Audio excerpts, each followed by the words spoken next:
Salam, hər vaxtınız xeyir olsun, hörmətli izləyicilər. Mən Vəfa Kamilova. Söz verdiyim kimi yenə hansısa qısa da olsa bir izahlarla qarşınızdayam.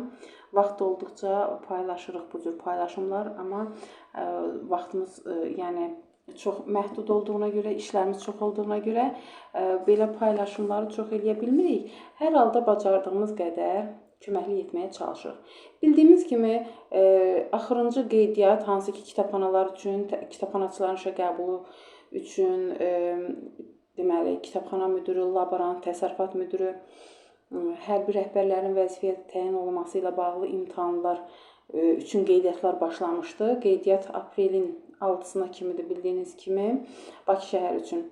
Bunu yenə qeyd edirəm. Qeydiyyatdan keçməyənlər, yəni qeydiyyatdan keçməyini nəzərdə saxlasın. Çünki qeydiyyatdan keçməyən biri imtahana əlbəttə ki, buraxılmayacaq. Tələblər müxtəlif idi. Kitabxanaçılar üçün başqadır, laborantlar üçün başqadır, təsərrüfat müdürü başqadır. Hər vəzifənin özünə uyğun deməli, tələbləri göstərilir. Hər birinizə uğurlar arzulayıram. İnşallah yaxşı nəticələrinizlə bizləri sevindirəsiniz.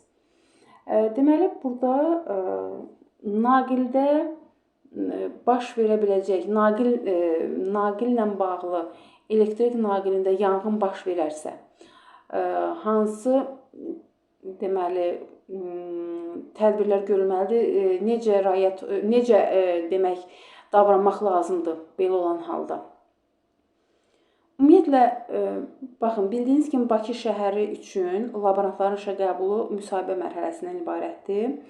Əlbəttə ki, bu tip suallar verilə bilər. Təkcə laborantlara yox, hər kəsə, amma laborantlara da xüsusilə də verilə bilər. Məsələn, kompüter otağında, kompüter laboratoriyasında yanğın baş verərsə, nə edərsiniz? Necə davranarsınız? İlk öncə bu tip suallarda əvvəlcə qeyd etmək lazımdır ki, yanğının baş verməməsi üçün tədbirlər görmək lazımdır. Birinci növbədə qabaqlayıcı tədbirlər görmək lazımdır ki, yanğın baş verməsin ümumiyyətlə. Yəni, bu yaxşı hal deyil. Bu, insanların sağlamlığına təhlükə törədəcək bir haldır, məqamdır. İndi oldu ki, qəzadır da baş verib, bu hər yerdə ola bilər. Baş verərsə, necə etmək lazımdır? Naqil alışarsa, yəni elektrik naqilində yanğın baş verərsə, təhlükəsizlik tədbirlərinə riayət etmək çox vacibdir. Elektrik yanğınlarını söndürmək üçün bunları nəzərə almalıyıq. Bilirsiniz ki, hər bir məktəbdə yanğından mühafizə, yanğından qorunmaq üçün, yanğın baş verərsə qorunmaq üçün avadanlıqlar olur. Məktəbdə dövlət tərəfindən avadanlıqlar verilir. Bu, yanğın şitləridir. Yanğın şitinin tərkibində mütləq qum olmalıdır. Orada bir yer var ki, həmin hissə qumla dolu olmalıdır. Bəlkə də görmüş olarsınız, fikir vermiş olarsınız. Sonra balonlar olur, yanğın söndürmə balonları olur. Bəs yanğın zamanı naqildə yanğın baş verərsə, qısa qapama olur, yanğın baş verərsə, o balonlardan istifadə etmək olarmı? Xeyr, bu əlbəttə ki, təhlükədir. Balondan yanğın söndürmə balonundan istifadə etmək olmaz. Bununla bağlı ayrıca video paylaşacağım inşallah sizlərlə. Yanğın söndürmə vasitələri və harda, hansından istifadə etmək lazımdır. Əslində, YouTube kanalımızda paylaşım etmişik bununla bağlı. Mövzu geniş mövzuydu. Sırf həmin hissəni mən sizlər üçün yenidən izah edərəm. Testə düşmüşdü, regionların birində bununla bağlı testə düşmüşdü ki, naqildə yanğın baş verir. Hansı vasitədən istifadə edə bilərsiniz? Müxtəlif orada vasitələrin adları göstərilmişdi. Deməli, elektrik yanğınlarını söndürmək üçün ilk öncə elektrik enerjisini kəsmək lazımdır. Ən önəmli addım, ilk addım elektrik enerjisini dərhal kəsməkdir. Bu, elektrik cəryanının yanğını daha da artmasının qarşısını alacaq. Yanğın söndürən cihazlardan istifadə. Ümumiyyətlə, elektrik yanğınları üçün xüsusi olaraq yanğın söndürmə vasitələri olur. Yanğınlara uyğun yanğın söndürənlər əslində istifadə edilməlidir. Bu tip yanğın söndürənlər elektriklə əlaqəli yanğınları daha effektiv şəkildə söndürə bilir. Amma ola bilər ki, burada göstərilən klass C yanğın söndürülən o yanğında istifadə edilən vasitə ola bilsin ki, yoxdur. Bu zaman nə edirik? Quru qum və ya sodium bikarbonat, soda. Bundan istifadə edilə bilər.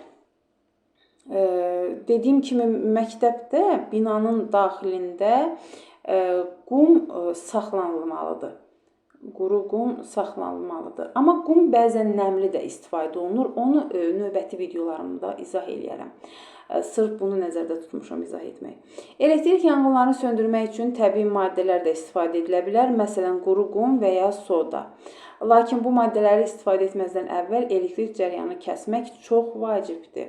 Su istifadə etmək. Əlbəttə ki, elektrik yanğınına su ilə müdaxilə etmək olduqca təhlükəlidir. Çünki su elektrik cərəyanını keçirə bilər və şiddətli elektrik şoklarına səbəb ola bilər. Ümumiyyətlə, hər zaman təhlükəsizliyə diqqət yetirin və yanğın söndürəni təcili yardımı çağırın, hal baş verərsə. Elektrik naqilini qeyd eləmişdik. Elektrik enerjisini kəsdikdən sonra yanğın söndürən, yanğından mühafizə orqanlarına, yanğın söndürənə müraciət etmək lazımdır.